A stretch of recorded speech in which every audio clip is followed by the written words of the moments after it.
We are back with Lit by the Fire. So excited to be with you this evening because we will be reading one of my favorite books of all time, The Man Who Was Thursday by G.K. Chesterton.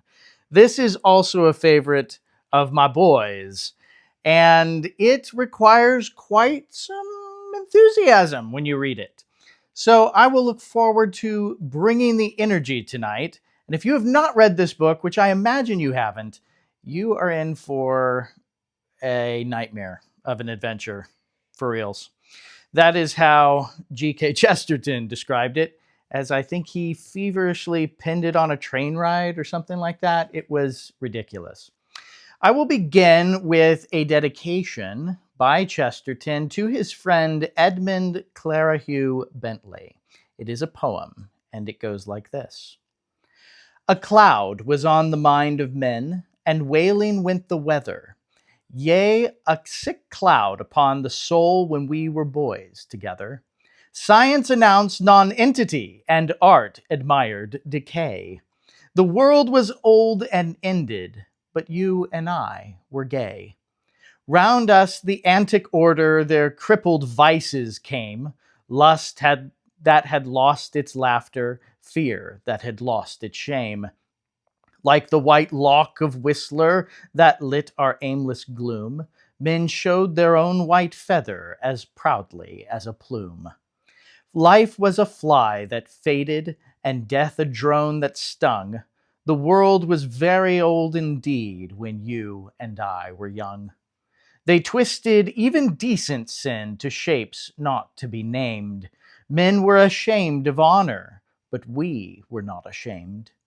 Weak if we were, and foolish, not thus we failed, not thus. When that black Baal blocked the heavens, he had no hymns from us. Children we were, our forts of sand were even as weak as Eve. High as they went, we piled them up to break that bitter sea. Fools as we were and motley, all jangling and absurd, when all church bells were silent, our cap and beds were heard. Not all unhelped we held the fort, our tiny flags unfurled. Some giants labored in that cloud to lift it from the world. I find again the book we found. I feel the hour that flings far out of fish-shaped Paumanok some cry of cleaner things.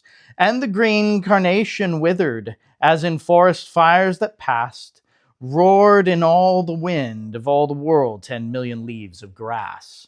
Or sane or sweet and sudden as a bird sings in the rain, truth out of Tosaltala spoke and pleasure out of pain. Yea, cool and clear and sudden as a bird sings in the gray, Dunedin and Samoa spoke, and darkness unto day. But we were young. We lived to see God break their bitter charms. God and the good republic come riding back in arms. We have seen the city of Mansoul, even as it rocked, relieved. Blessed are they who did not see, but being blind, believed. This is a tale of those old fears, even of those emptied hells, and none but you shall understand the true thing that it tells. Of what colossal gods of shame could cow men and yet crash, of what huge devils hid the stars, yet fell at a pistol flash. The doubts that were so plain to chase, so dreadful to withstand. Oh, who shall understand but you? Yea, who shall understand? The doubts that drove us through the night as we two talked amain, and day had broken on the streets ere it broke upon the brain. Between us, by the peace of God, such truth can now be told. Yea, there is strength in striking root and good in growing old. We have found common things at last, and marriage and a creed, and I may safely write it now, and you may safely read. So with that dedication, we dive into this wild book with chapter 1, The Two Poets of Saffron Park. The suburb of Saffron Park lay on the sunset side of London, as red and ragged as a cloud of sunset. It was built of a bright brick throughout, its skyline was fantastic, and even its ground plan was wild. It had been the outburst of a speculative builder, faintly tinged with art, who called its architecture sometimes Elizabethan and sometimes Queen Anne, apparently under the impression that the two sovereigns were identical. It was described with some justice as an artistic colony, though it never in any definable way produced any art. But although its pretensions to be an intellectual center were a little vague, its pretensions to be a pleasant place were quite indisputable. The stranger who looked for the first time at the quaint red houses could only think how very oddly shaped the people must be who could fit into them. Nor when he met the people was he disappointed in this respect. The place was not only pleasant, but perfect, if once he could regard it not as a deception, but rather as a dream. Even if the people were not artists, the whole was nevertheless artistic. That young man with the long auburn hair and the impudent face, that young man was not really a poet, but surely he was a poem. That old gentleman with the wild white beard and the wild white hat, that venerable humbug, was not really a philosopher, but at least he was the cause of philosophy in others.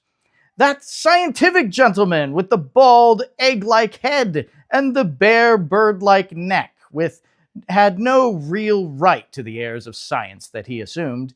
He had not discovered anything new in biology, but what biological creature could he have discovered more singular than himself? Thus, and thus only, the whole place had properly to be regarded. It had to be considered not so much as a workshop for artists, but as a frail but finished work of art. A man who stepped into its social atmosphere felt as if he had stepped into a written comedy. More especially, this attractive unreality fell upon it about nightfall, when the extravagant roofs were dark against the afterglow, and the whole insane village seemed as separate as a drifting cloud. This, again, was more strongly true of the many nights of local festivity, when the little gardens were often illuminated, and the big Chinese lanterns glowed in the dwarfish trees like some fierce and monstrous fruit. And this was strongest of all on one particular evening, still vaguely remembered in the locality, of which the auburn-haired poet was the hero. It was not by any means the only evening of which he was the hero. On many nights those passing by his little back garden might hear his high didactic voice laying down the law to men and particularly to women. The attitude of women in such cases was indeed one of the paradoxes of the place. Most of the women were of the kind vaguely called emancipated, and professed some protest against male supremacy. Yet these new women would always pay to a man the extravagant compliment which no ordinary woman ever pays to him, that of listening while he is talking. And Mr. Lucian Gregory, the red-haired poet, was really, in some sense, a man worth listening to, even if one only laughed at the end of it. He put the old cant of the lawlessness of art and the art of lawlessness with a certain impudent freshness which gave at least a momentary pleasure. He was helped in some degree by the arresting oddity of his appearance, which he worked, as the phrase goes, for all it was worth. His dark red hair, parted in the middle, was literally like a woman's, and curved into the slow curls of a virgin in a pre-Raphaelite picture. From within this almost saintly oval, however, his face projected suddenly broad and brutal, the chin carried forward with a look of cockney contempt. This combination at once tickled and terrified the nerves of a neurotic population. He seemed to be a walking blasphemy, a blend of the angel and the ape. This particular evening, if it is remembered for nothing else, will be remembered in that place for its strange sunset. It looked like the end of the world. All the heavens seemed covered with a quite vivid and palpable plumage. You could only say that the sky was full of feathers, and of feathers that almost brushed the face.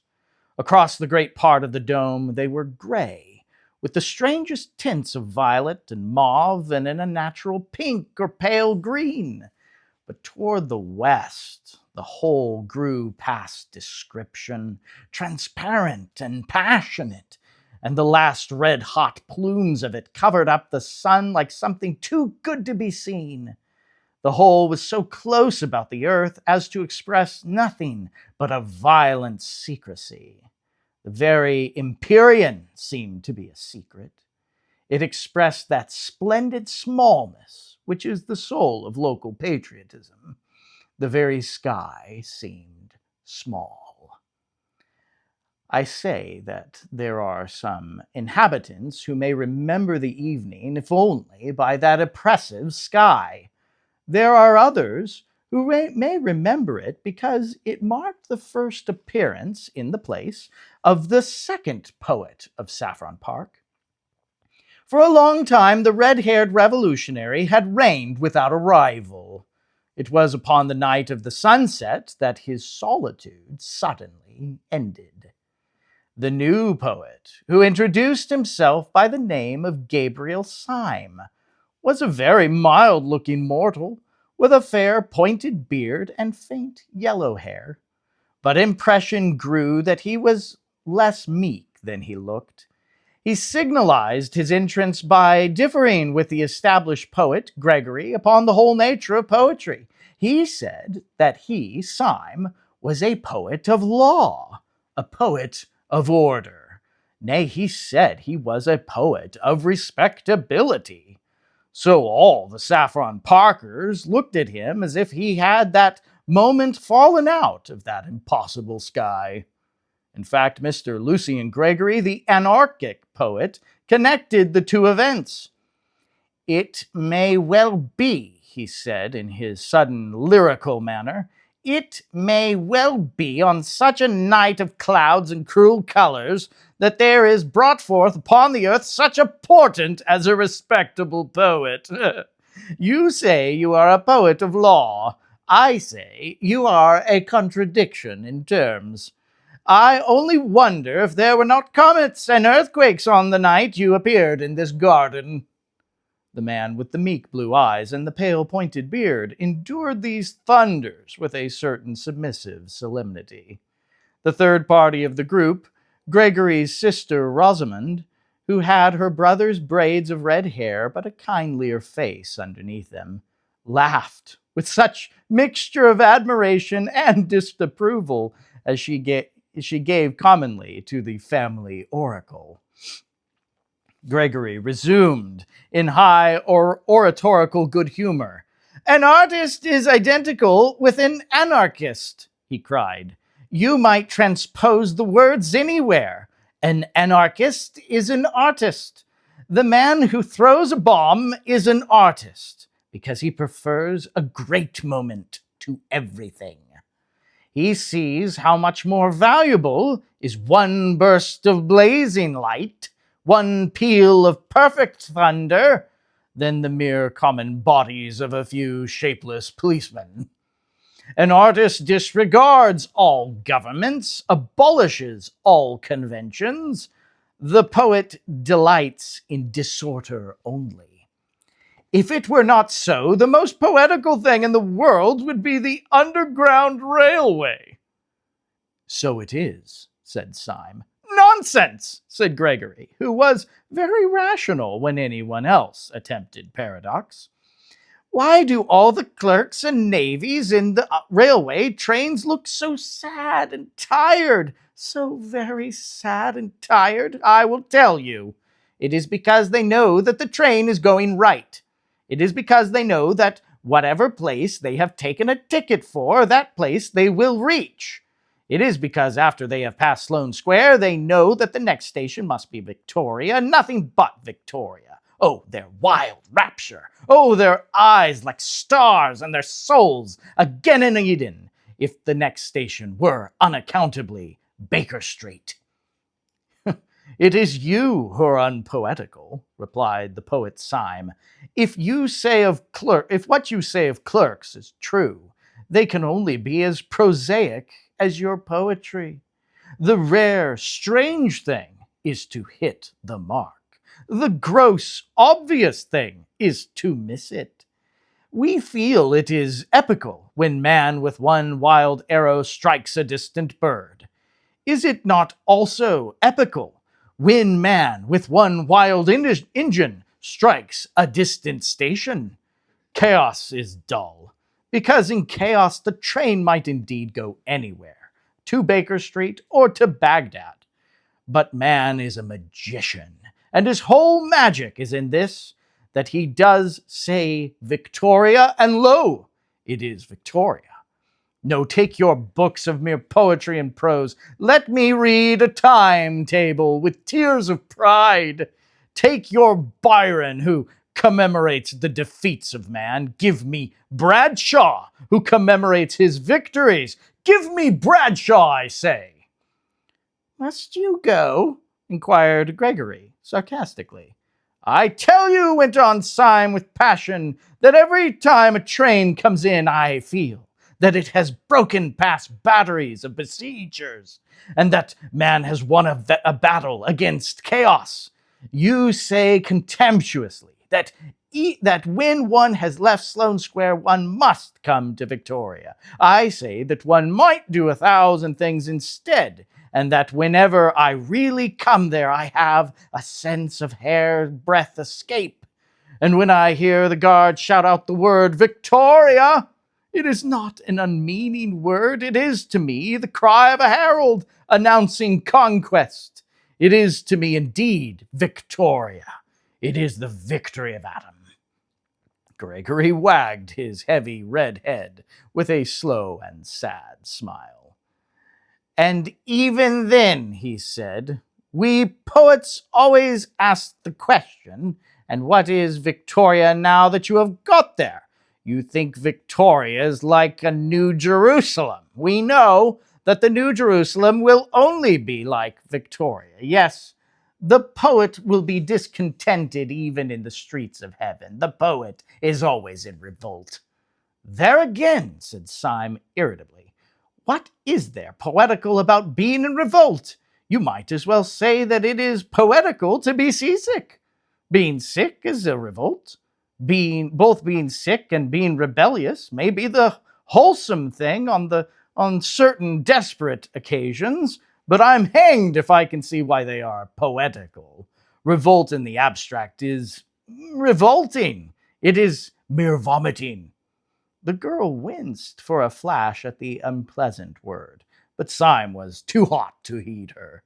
It is things going right, he cried, that is poetical. Our digestions, for instance, going sacredly and silently right. That is the foundation of all poetry. Yes, the most poetical thing, more poetical than the flowers, more poetical than the stars. The most poetical thing in the world is not being sick. Really, said Gregory superciliously. The examples you choose. I beg your pardon, said Syme grimly. I forgot we had abolished all conventions. For the first time, a red patch appeared on Gregory's forehead. You don't expect me, he said, to revolutionize society on this lawn. Syme looked straight into his eyes and smiled sweetly. No, I don't, he said. But I suppose that if you were serious about your anarchism, that is exactly what you would do. Gregory's big bull eyes blinked suddenly like those of an angry lion, and one could almost fancy that his red mane rose. Don't you think, then, he said in a dangerous voice, that I am serious about my anarchism? I beg your pardon, said Syme. "Am I not serious about my anarchism?" cried Gregory, with knotted fists. "My dear fellow," said Syme, and strolled away. With surprise, but with a curious pleasure, he found Rosamond Gregory still in his company.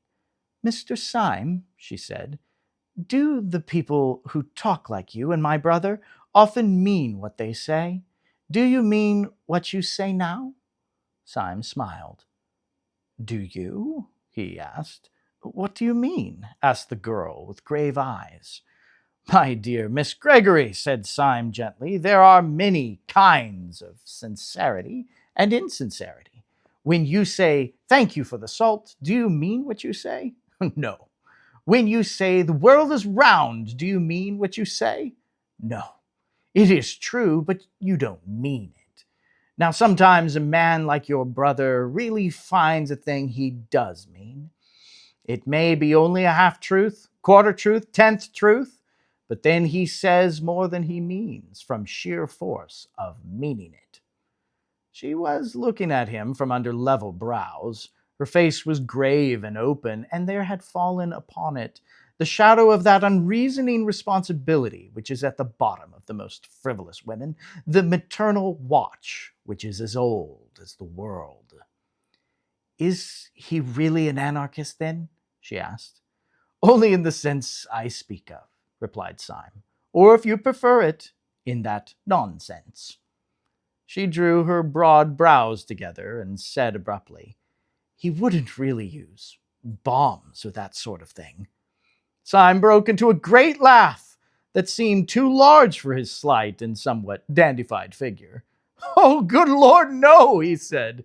"That has to be done anonymously."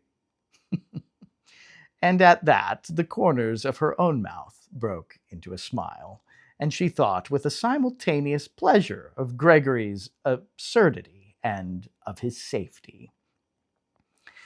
Syme strolled with her to a seat in the corner of the garden and continued to pour out his opinions. For he was a sincere man, and in spite of his superficial airs and graces, at root a humble one.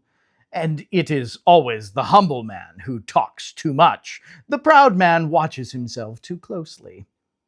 He defended respectability with violence and exaggeration. He grew passionate in his praise of tidiness and propriety. At the time, there was a smell of lilac all around him. Once he heard faintly in some distant street a barrel organ begin to play, and it seemed to him that his heroic words were moving a tiny tune from under or beyond the world. He stared and talked at the girl's red hair and amused face for what seemed to be a few minutes, and then, feeling that the groups in such a place should mix, rose to his feet. To his astonishment, he discovered the whole garden empty. Everyone had gone long ago, and he went himself with a rather hurried apology. He left with a sense of champagne in his head, which he could not explain afterward. In the wild events which were to follow, this girl had no part at all. He never saw her again until all this tale was over. Yet, in some indescribable way, she kept recurring like a motive in music through all his mad adventures afterward, and the glory of her strange hair ran like a red thread through those dark and ill-drawn tapestries of the night. For what followed was so improbable that it might as well have been a dream. When Syme went out into the starlit street, he found it for the moment empty. Then he realized in some odd way that the silence was rather a living silence than a dead one. Directly outside the door stood a street lamp, whose gleam gilded the leaves of the tree that bent out over the fence behind him. About a foot from the lamp-post stood a figure almost as rigid and motionless as the lamp-post itself. The tall hat and long frock coat were black. The face, in an abrupt shadow, was almost as dark. Only a fringe of fiery hair against the light, and also something aggressive in the attitude, proclaimed that it was the poet Gregory.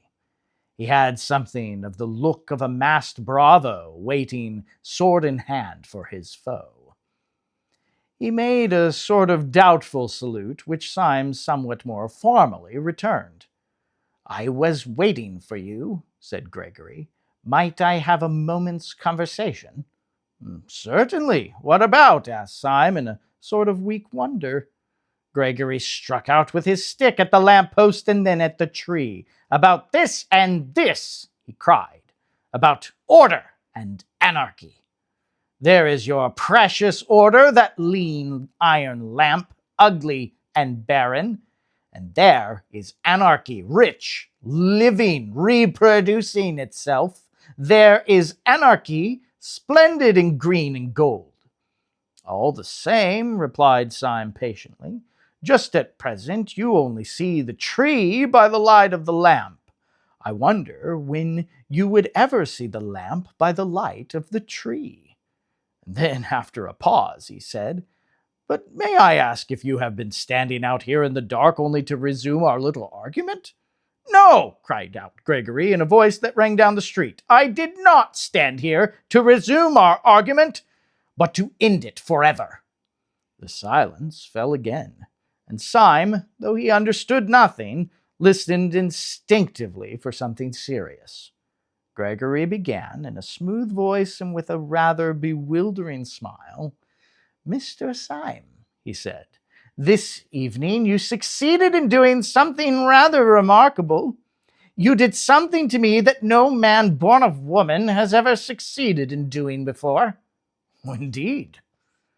"Now that I remember," resumed Gregory reflectively, "one other person succeeded in doing it. The captain of a penny steamer, if I remember correctly, in Southend.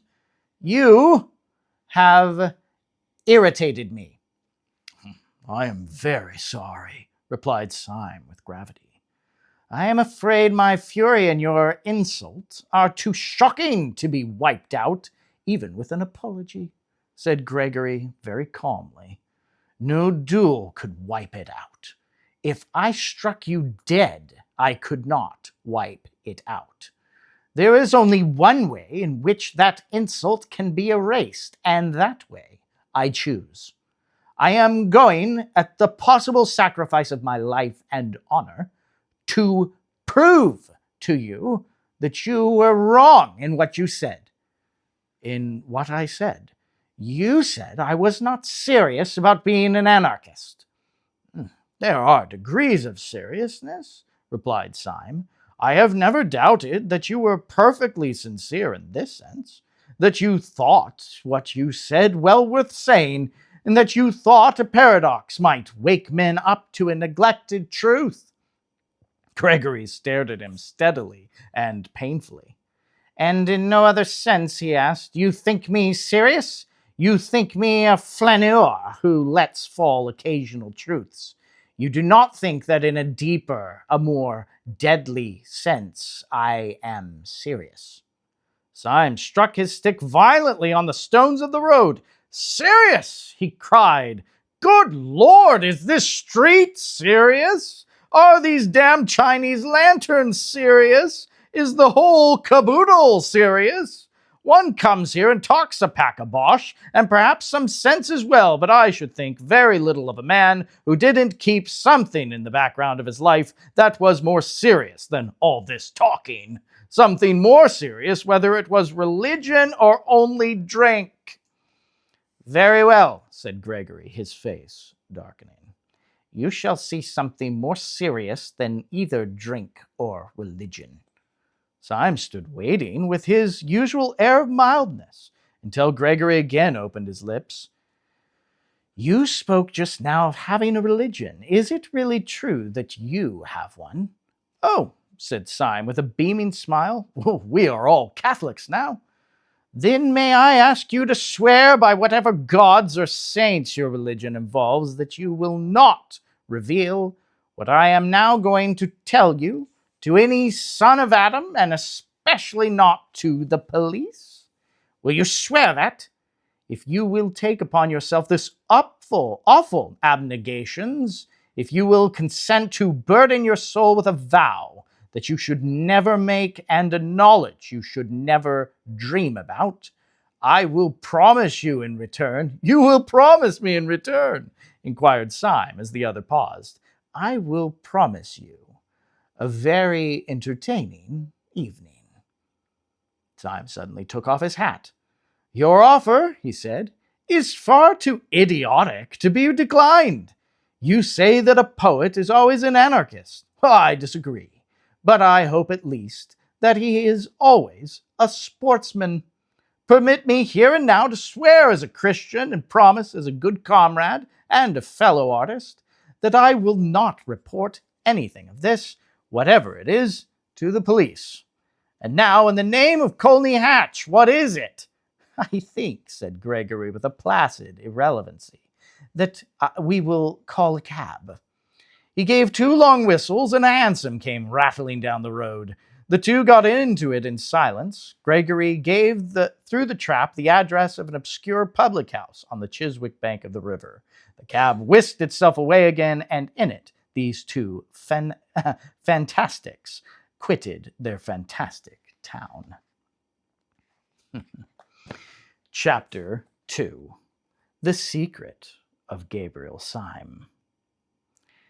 The cab pulled up before a particularly dreary and greasy beer shop, into which Gregory rapidly conducted his companion. They seated themselves in a close and dim sort of bar parlor at a stained wooden table with one wooden leg.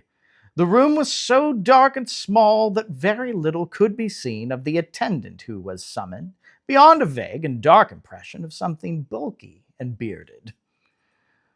Will you take a little supper? Asked Gregory politely. The pâté de foie gras is not good here, but I can recommend the game. Syme received the remark with stolidity, imagining it to be a joke. Accepting the vein of humor, he said with a well-bred indifference, Oh, bring me some lobster mayonnaise. To his indescribable astonishment, the man only said, Certainly, sir, and went away apparently to get it. And what will you drink? Resumed Gregory with the same careless yet apologetic air.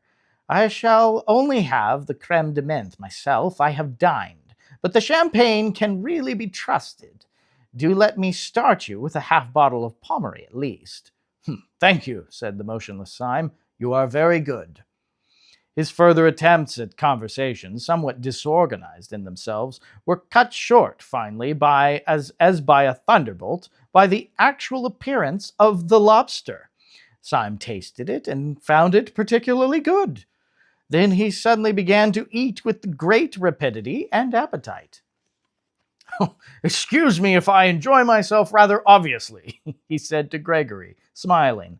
I don't often have the luck to have a dream like this. It is new to me for a nightmare to lead to a lobster. It is commonly the other way. You are not asleep, I assure you, said Gregory. You are, on the contrary, close to the most actual and rousing moment of your existence. Here comes the champagne. I admit that there may be a slight disproportion, let us say, between the inner arrangements of this excellent hotel and its simple and unpretentious exterior. But that is all our modesty. We are the most modest men that ever lived on earth. And who are we? Asked Syme, emptying his champagne glass. It is quite simple, replied Gregory. We are the serious anarchists, in whom you do not believe. Oh, said Syme shortly. You do yourselves well in drinks. Yes, we are serious about everything, answered Gregory. Then, after a pause, he added, If, in a few moments, this table begins to turn round a little, don't put it down to your inroads into the champagne. I don't wish you to do yourself an injustice. Well, if I am not drunk, I am mad, replied Syme with perfect calm. But I trust I can behave like a gentleman in either condition. May I smoke? Certainly, said Gregory, producing a cigar case. Try one of mine. Syme took a cigar, clipped the end off with a cigar cutter out of his waistcoat pocket, put it in his mouth, lit it slowly, and let out a long cloud of smoke. It is not a little to his credit that he performed these rites with so much composure, for almost before he had begun them, the table at which he sat had begun to revolve, first slowly, then rapidly, as if at some insane seance. "You must not mind it," replied Gregory. "It's a kind of screw." "Quite so," said Syme placidly. "A kind of screw? How simple is that?" The next moment, the smoke of his cigar, which had been wavering across the room in snaky twists, went straight up as if from a factory chimney, and the two, with their chairs and table, shot down through the floor as if the earth had swallowed them. They went rattling down a kind of roaring chimney as rapidly as a lift cut loose, and they came with an abrupt bump to the bottom. But when Gregory threw open a pair of doors and let in a red subterranean light, Syme was still smoking, with one leg thrown over the other, and had not turned a yellow hair. Gregory led him down a low, vaulted passage, at the end of which was the red light. It was an enormous crimson lantern, nearly as big as a fireplace, fixed over a small but heavy iron door. In the door there was a sort of hatchway or grating, and on this Gregory struck 5 times. A heavy voice with a foreign accent asked him who he was. To this he gave the more or less unexpected reply, "Mr. Joseph Chamberlain." The heavy hinges began to move. It was obviously some kind of password. Inside the doorway, the passage gleamed as if it were lined with a network of steel.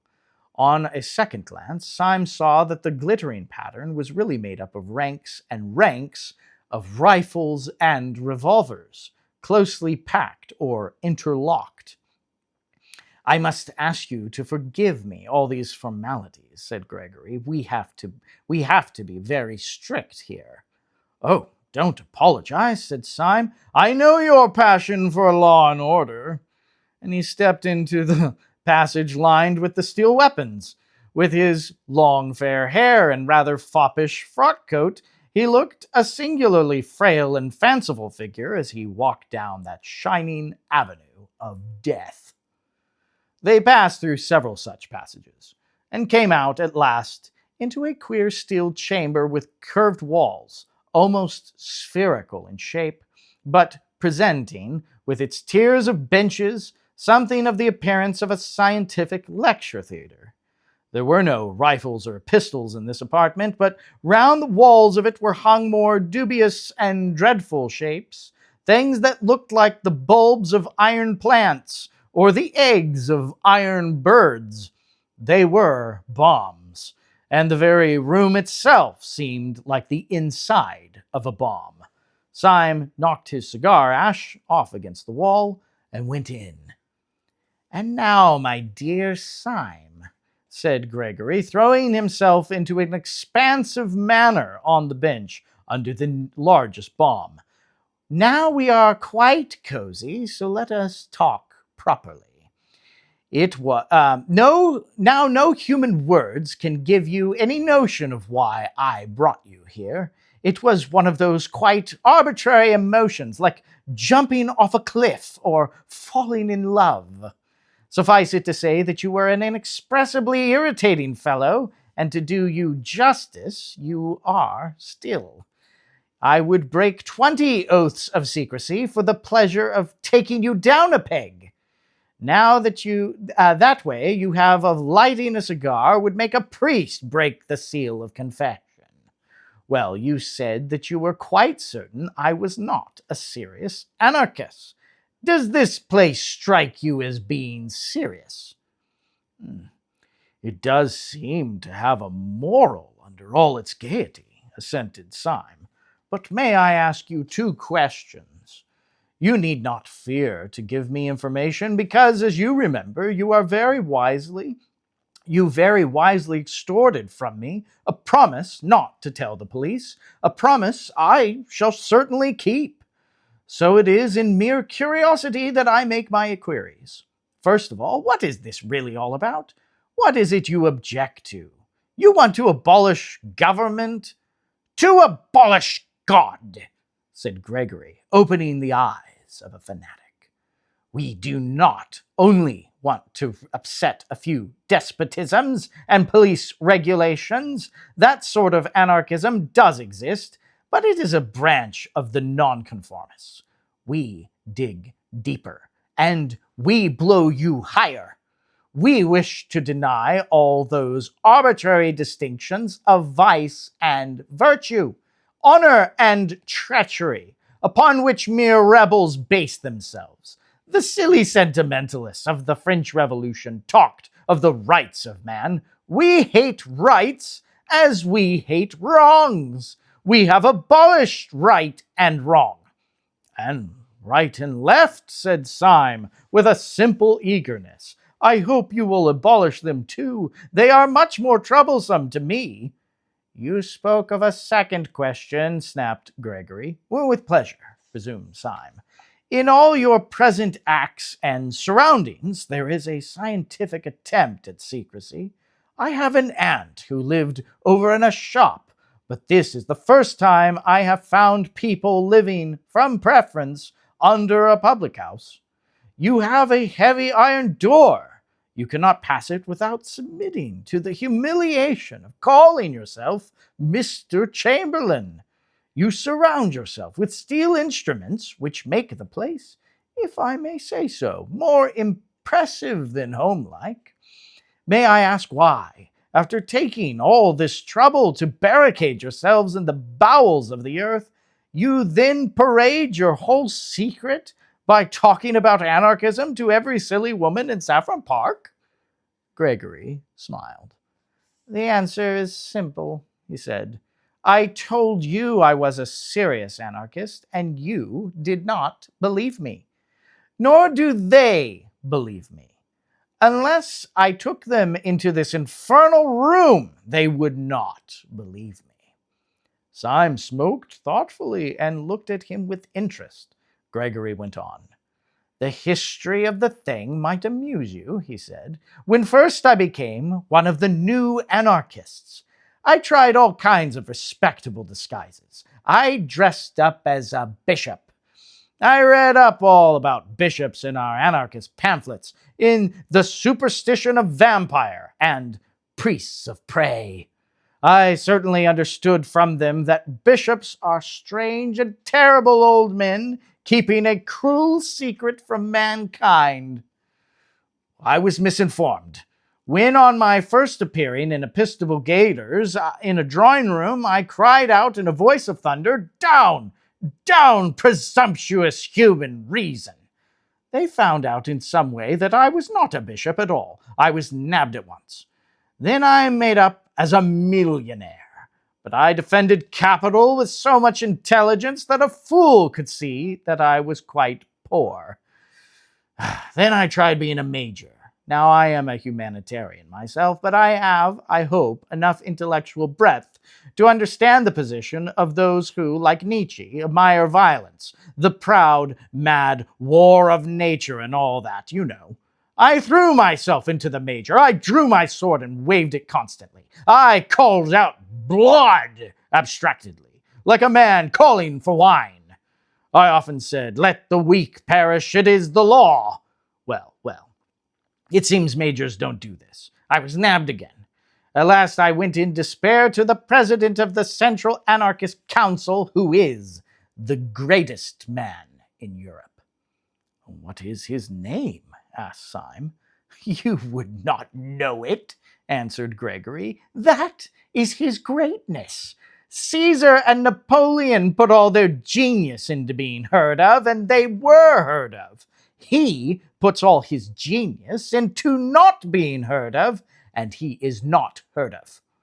But you cannot be for 5 minutes in the room with him without feeling that Caesar and Napoleon would have been children in his hands. He was silent and even pale for a moment, and then resumed.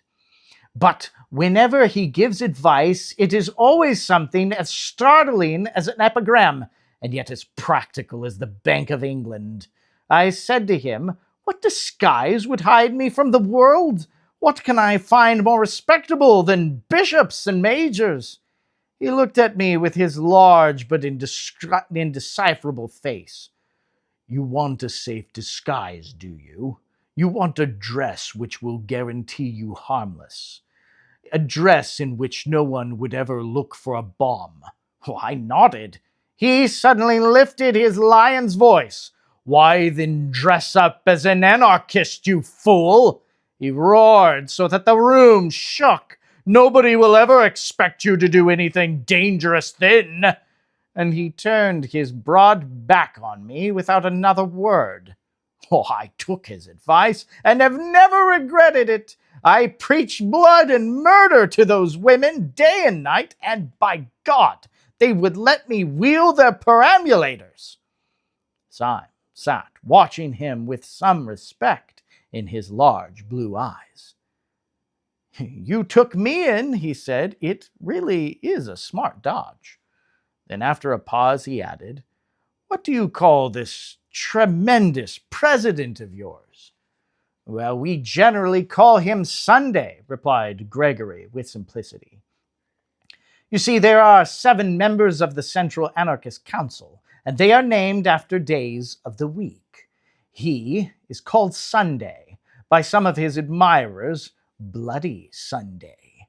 It is curious you should mention the matter, because the very night you have dropped in, if I may so express it, is the night on which our London branch, which assembles in this room, has to elect its own deputy to fill a vacancy in the council. The gentleman who has for some time past played with propriety and general applause the difficult part of Thursday has died quite suddenly. Consequently, we have called a meeting this very evening to elect a successor." He got to his feet and strolled across the room with a sort of smiling embarrassment. "I feel somehow as if you were my mother, Syme," he continued casually. "I feel that I can confide anything to you, as you have promised to tell nobody. In fact, I will confide to you something that I would not say in so many words to the anarchists who will be coming to the room in about 10 minutes. We shall, of course, go through a form of election, but I don't mind telling you that it is practically certain what the result will be." And he looked down for a moment modestly. "It is almost a settled thing that I am to be Thursday." "My dear fellow," said Syme heartily, "I congratulate you. A great career." Gregory smiled in deprecation and walked across the room, talking rapidly. "As a matter of fact, everything is ready for me on this table," he said, "and the ceremony will probably be the shortest possible." Syme also strolled across to the table and found lying across it a walking stick, which turned out on examination to be a sword stick, a large Colt's revolver, a sandwich case, and a formidable flask of brandy. Over the chair beside the table was thrown a heavy-looking cape or cloak. "I have only to get the form of election finished," continued Gregory with animation. "Then I snatch up this cloak and stick, stuff these other things into my pocket, step out of the door in this cavern which opens on the river, where there is a steam tug waiting for me, and then, oh, the wild joy of being Thursday!" And he clapped his hands. Syme, who had sat down once more with his usual insolent languor, got to his feet with an unusual air of hesitation. "Why is it," he asked vaguely, "that I think you are quite a decent fellow? Why do I positively like you, Gregory?" He paused a moment and then added with a sort of fresh curiosity, "Is it because you are such an ass?" There was a thoughtful silence again. Then he cried out, "Well, damn it all! This is the funniest situation I have ever been in my life, and I am going to act accordingly. Gregory, I gave you a promise before I came into this place. That promise I would keep under red-hot pincers. Would you give me, for my own safety, a little promise of the same kind?" "A promise?" asked Gregory, wondering. "Yes," said Syme very seriously, "a promise. I swore before God that I would not tell your secret to the police. Will you swear by humanity, or whatever beastly thing you believe in, that you will not tell my secret to the anarchists?" "Your secret?" asked the staring Gregory. "Have you got a secret?" "Yes," said Syme, "I have a secret."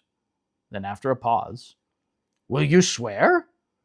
Gregory glared at him gravely for a few moments, and then said abruptly, "You must have bewitched me, but I feel a furious curiosity about you. Yes, I will swear not to tell the anarchists anything you tell me. But look sharp, for they will be here in a couple of minutes." Syme rose slowly to his feet and thrust his long white hands into his long gray trousers pockets. Almost as he did there came 5 knocks on the outer grating, proclaiming the arrival of the first of the conspirators. "Well," said Syme slowly, "I don't know how to tell you the truth more shortly than by saying that your expedient of dressing up as an aimless poet is not confined to you or your president. We have known the dodge for some time at Scotland Yard." Gregory tried to spring up straight, but swayed thrice. "What do you say?" he asked in an inhuman voice. "Yes," said Syme simply. "I am a police detective, but I think I hear your friends coming." From the doorway there came a murmur of "Mr. Joseph Chamberlain." It was repeated twice and thrice, and then 30 times, and the crowd of Joseph Chamberlains, a solemn thought, could be heard trampling down the corridor. And with that absurd second chapter, we will stop for the night and pick it up again next week. Thanks for joining for this reading, and I hope you are enjoying this mad little tale. All right, take care.